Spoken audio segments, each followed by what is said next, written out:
নমস্কার বন্ধুরা, আশা করি তোমরা ভালো আছো, সুস্থ আছো। আমি আজকে একটা নতুন ধরনের রেসিপি নিয়ে এসেছি। আটা দিয়ে কেক তৈরি করেছি। আশা করি তোমাদের ভালো লাগবে। তো কীভাবে তৈরি করেছি সেটা আমি এখন দেখাতে পারছি না, তবে তার প্রাথমিক ইয়েটা দেখাচ্ছি।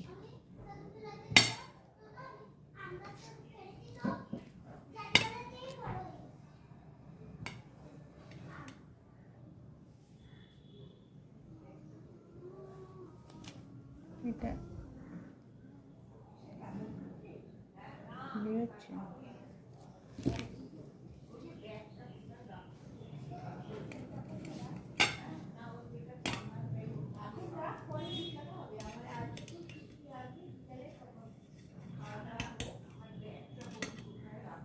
দেখো, এটা পুরোপুরি আটা দিয়ে তৈরি আর গুঁড়া দিয়ে। ভালো লাগবে তোমাদের সবাইকে। যদি ভালো লাগে তাহলে লাইক, কমেন্ট, শেয়ার করে দিয়ে আজকে তৈরি।